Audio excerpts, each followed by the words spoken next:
Hello everybody and welcome to the latest in a series of interviews from Skarn Associates. I'm Mark Fellows, co-founder and executive director at Skarn, and with me today I have James Spurgeon and Robert West from Sustained Value. Sustained Value is a specialist natural capital consultancy, and we're going to be talking about the topic of biodiversity and nature, how that plays out in decision making and reporting for mining companies. But before we get into that, just a quick reminder to please subscribe to our YouTube channel, look for me and my colleagues at Skarn Associates on LinkedIn, and please feel free to follow and connect with us. So James is the founder of Sustained Value and an environmental economist with 30 years experience in environmental consulting. He's been involved in quantifying and valuing environmental impacts for around 20 years now, having undertaken an MBA with a thesis on biodiversity risks and opportunities for extractive companies back in 2006. He's been advising businesses, especially mining companies and financial institutions on this topic since then, for the past 14 years of that through Sustained Value. So welcome, James. Thank you, Mark. With James today, we have Robert, who is a senior consultant at Sustained Value. Over the last 3 years at the company, he's worked on multiple international nature-related projects, including the TNFD LEAP assessments, a corporate biodiversity strategy for a multinational mining company, and natural capital accounts for the UAE government. He's a geographer and holds an MSc in environmental policy from the University of Edinburgh. So, Robert, welcome to you as well. Thank you very much. At this point, I wanted to mention Skarn's advisory panel, of which Sustained Value is now a part. We've convened a bench of experts on specific sustainability topics relating to mining, and our aim is to give those experts a platform through interviews such as this one, but also to put those experts to good use when our clients have a specific sustainability assignment that requires that kind of expertise, whether it be decarbonisation or something more nature related in the case of Sustained Value. So we're pleased to have you on board with the bench of experts. James, over to you first. We're hoping you can increase our understanding of this topic. So over to you, if you could give us a bit more insight. Yeah, well, first of all, I'd like to say Sustained Value is really excited by the prospect of working with Skarn and the other experts on the advisory panel we're putting together, and look forward to potentially supporting you and your clients and vice versa. So the topic of biodiversity nature in mining, I mean, is pretty complex.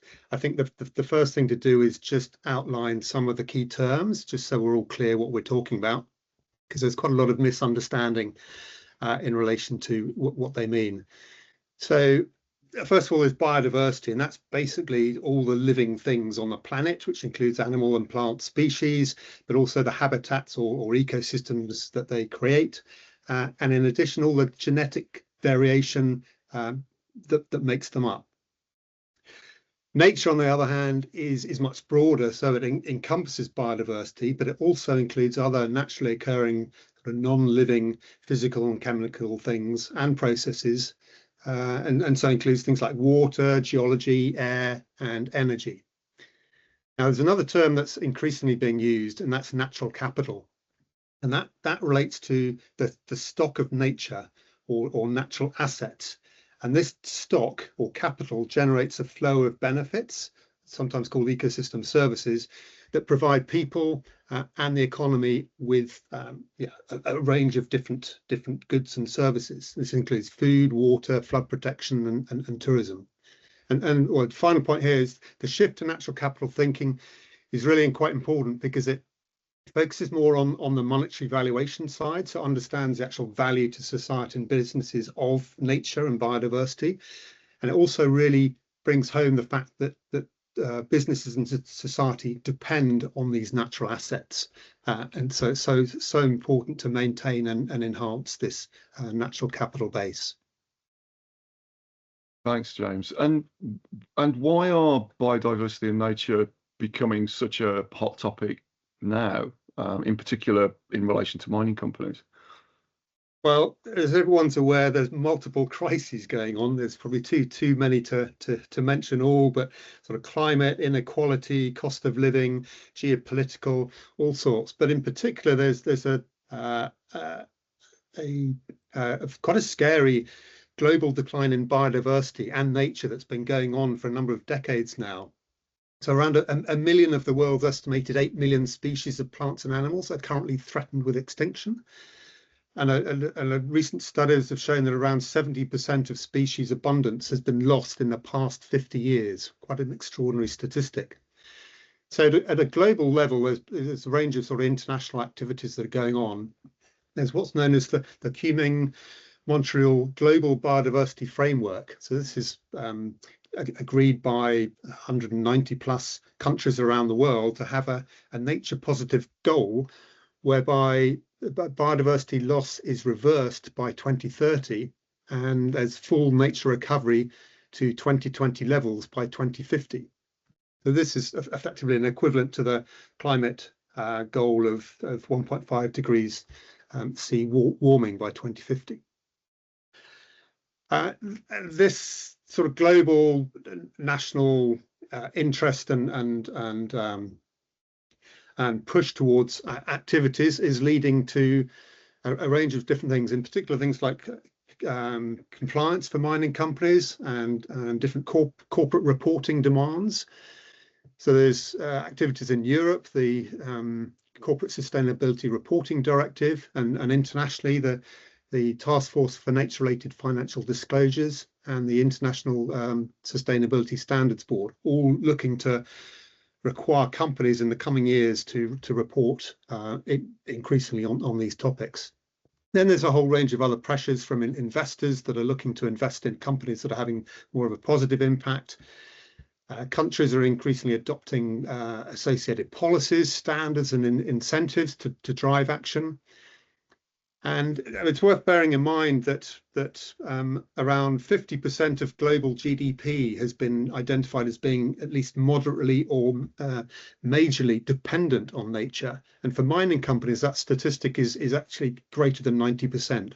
So it's so important for mining companies to really understand these topics.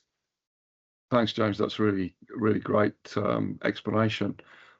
So, what exactly is the business case for mining companies to address this issue? Well, there are multiple business case arguments, really. So in addition to the growing regulatory and reporting demands that I mentioned, and we can go into more detail about that later on, I think really key two really major ones. One is sort of business continuity. So this is around maintaining the social license to operate, or avoiding costly delays from permit requirements, local stakeholder demonstrations, ensuring there's enough water supply within the catchment for the operations. And closely linked to this is the concept of climate resilience and adaptability. It's so important with the changing climate that's going to have significant effects on nature and biodiversity, that companies can understand what's likely to happen and then adapt to this and become more resilient going forwards. And the second major one is around cost savings. There's a whole range of ways that, like investigating the issues, you can help to drive operational efficiencies and identify innovations around doing things much better and more efficiently, particularly around things like use of water and avoiding increasingly large fines from pollution by having a better pollution control processes and so on. But then there's a number of other pretty strong and growing business case arguments around retaining and attracting top talent. Younger people are really keen on working for companies doing the right things, attracting finance from investors that are increasingly becoming more responsible in terms of their investments, access to new mineral resources, especially in sensitive locations.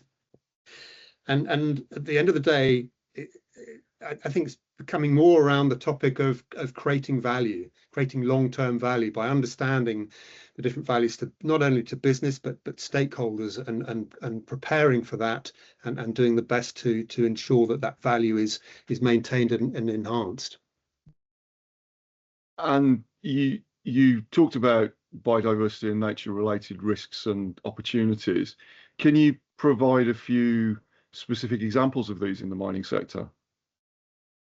Yeah, so business risks are typically split into sort of three main categories. So the two that are most relevant and worth talking about, really, one is what's known as physical risks. So that's around degradation and loss of nature that affects operations and value chains. Most common in relation to this is around operational disruptions. So if you run out of water, your business is going to stop. If there's flooding impacts, they're exacerbated by in the catchment trees being cut down. That's going to cause delays and operational costs as well. In terms of actual examples, so I mean, Barrick Gold's Pascal Lama gold mine on the Chile-Argentina border in the Andes. That's actually failed due to a number of environmental nature water-related issues, and that's costing them actually billions in terms of having to stop their overall operations. And there's things like pollution and liability, fines and reputation. So things like tailings collapses. So Vale unfortunately had two major incidents. The Mariana Dam failed in 2015. Not only killing people, but affected 500 kilometers of river, which cost them $30 billion in fines and compensation. And then in 2019, the Brumadinho Dam failure that affected 250 kilometers of river and cost them $7 billion. Yeah. Yeah. So there's a range of things there. Then in terms of transition risks, which is the second type.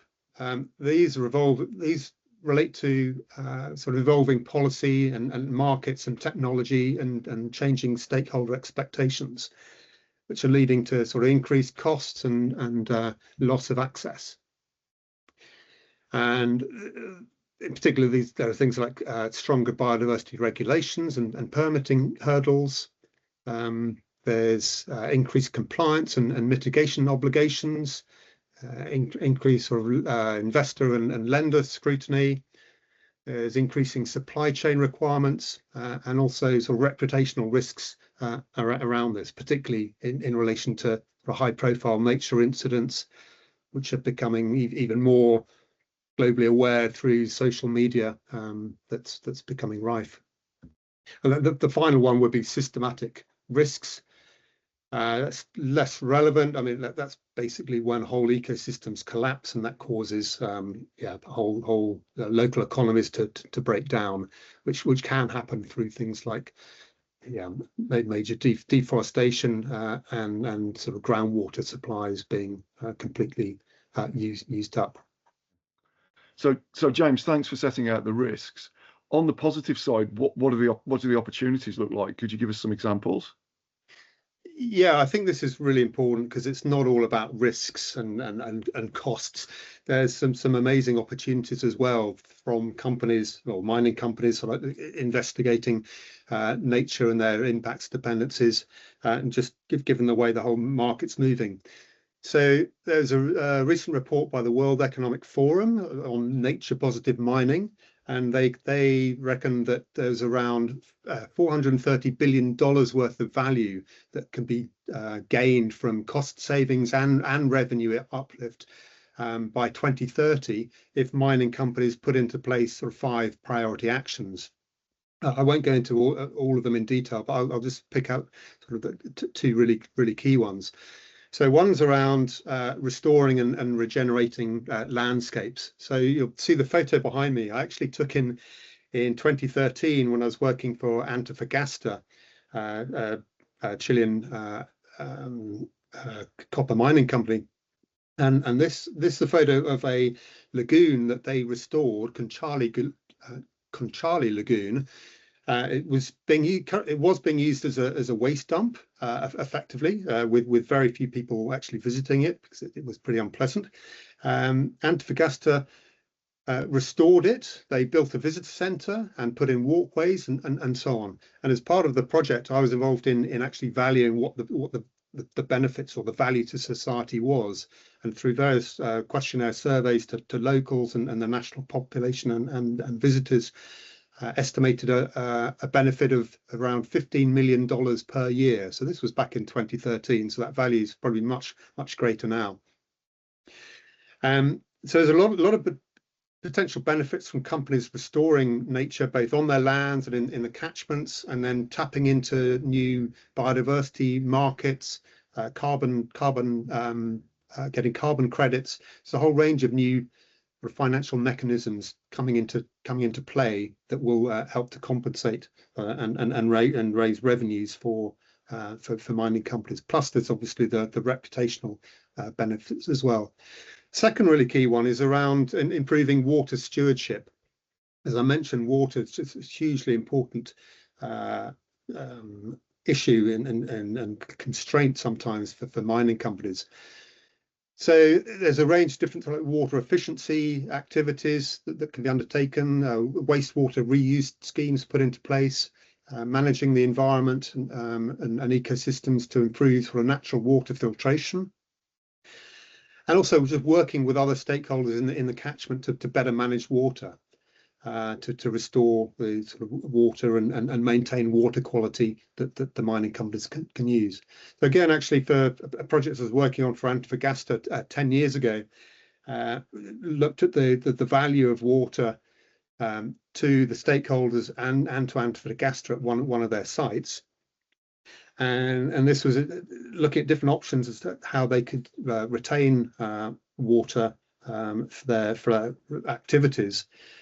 And we compared the desalination option of using seawater and converting that into fresh water with their, at the time, activities of water abstraction, and found or demonstrated that the desalination option overall was a much better way to go about things due to the climate risks and drought, and also so that they could then provide water fresh water from the desalination plant and put it back into rivers and make it available for local people and farmers. And in fact, since then they've established two, or one's in operation, I think the other one's being constructed, two major desalination plants where they're actually doing this and putting value back into society as a result. Obviously, some carbon emission issues, but overall, the trade-offs for water were made it worthwhile. Just a couple of the other actions relate to sort of expanding circularity and sourcing responsibility, so reusing and recycling resources, transforming operations across the mine life cycle, in particular around resource efficiencies, and then finally transforming policy systems and collaborating across sectors. That's sort of working together with other stakeholders to ensure the continuity, the business continuity of mining operations. The next question is for you, Robert. James mentioned reporting requirements. Robert, could you tell us what some of the main ones are and how these relate to mining companies? Yeah, sure, Mark.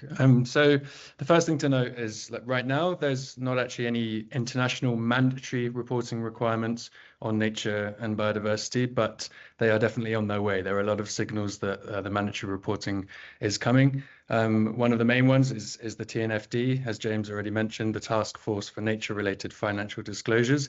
This is actually a voluntary framework, and it's a framework for understanding companies' nature-related issues and how they are managing them. But at the moment, it's already been adopted by over 700 organizations, many of them mining companies. And so despite it being voluntary, many companies are already signing up to do this in the anticipation of the mandatory reporting requirements that are coming. In addition to the reporting framework, there's also the LEAP approach, which is an assessment framework to support companies with these disclosures. But in addition to this voluntary framework, there's also others that are on their way that will be mandatory. So many of the listeners will have heard of the CSRD, as James mentioned, but they're the ESRS, the European Sustainability Reporting Standards.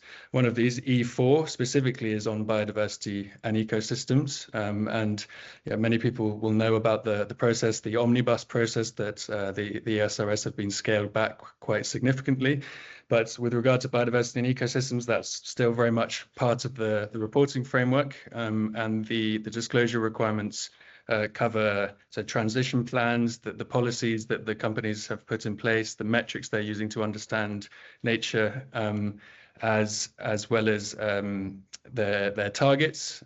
In addition to that, there's the ISSB, as James mentioned, and so they've just recently announced that they will be developing a reporting standard for biodiversity and ecosystems as well. And both of these two frameworks are very closely aligned to the TNFD. So those companies that are already ahead, that already have adopted, or some of which have already reported according to the TNFD, are already very prepared for these mandatory reporting requirements that are coming. In addition to those, there is also important to mention the ICMM has their nature position statement, which, although isn't a reporting requirement, does have certain commitments in relation to nature, as well as the IRMA, so the International Responsible Mining Association, their certification standards. They're both closely aligned and have certain commitments regarding such actions, for example, not exploring or developing in World Heritage sites or strictly protected areas. But one key point to note is that while all the reporting is of course very, very important, mining companies and all companies, their engagement with nature needs to go a lot further than just the reporting. Action is key, and really the reporting is a means to an end. So the purpose, the aim of frameworks like the TNFD is to encourage companies to act better, to do more on nature, and to integrate the findings that they have, what they report on, into their decision making to improve their outcomes. James, Robert of Sustained Value, thank you so much for joining us for this conversation today. It's been absolutely fascinating, and I come away from it knowing much more than I did at the beginning, which is a good indicator. So thank you again. I'd like to encourage everybody watching the videos to please subscribe to our YouTube channel, follow us on LinkedIn. You will find a bunch of links below the video that will connect you to Skarn Associates and Sustained Value. Thank you.